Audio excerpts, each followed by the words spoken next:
to Inigo. To Abrigo, yung bagong salta, bagong pasok. At sagot naman dito sa kabila. Etong si Abrigo, kakapasok lang para sa ating master winning move. Lose the oil, win the game with master. Put your game face on the surprise. Sela pass. Wala. He struggled from that spot, which is his favorite spot. Inigo, libre-libre si Abrigo. Kiniliwa pa. And again, miscommunication on the part of De La Salle, who's supposed to pick up this man who's fresh from the bench. Oh, hindi nila napansin eh. Hindi na napansin. At ang Abante ay nasa 11 with 6:28 to play.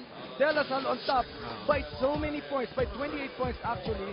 Starter scoring, 45 for De La Salle, and only 17 for Adamson. Perfect combination.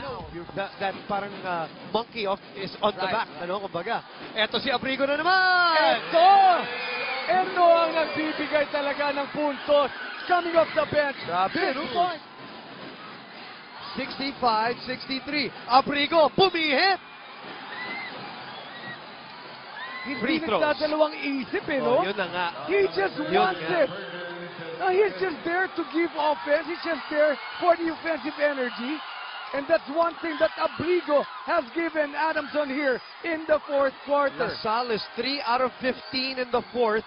Adamson shooting at 69%, 9 out of 13. La Salle is shooting at 20%. This is how it was in the first quarter in reverse. Now it is La Salle's turn to shoot 20%. Abrigo has not made a free throw in this season. And he gets that one to trickle in. That is only his second attempt in season 76. And his first conversion, we've only had one deadlock at 2-all. And talk about bench points on the part of Adamson. Abrigo dalawang awa has scored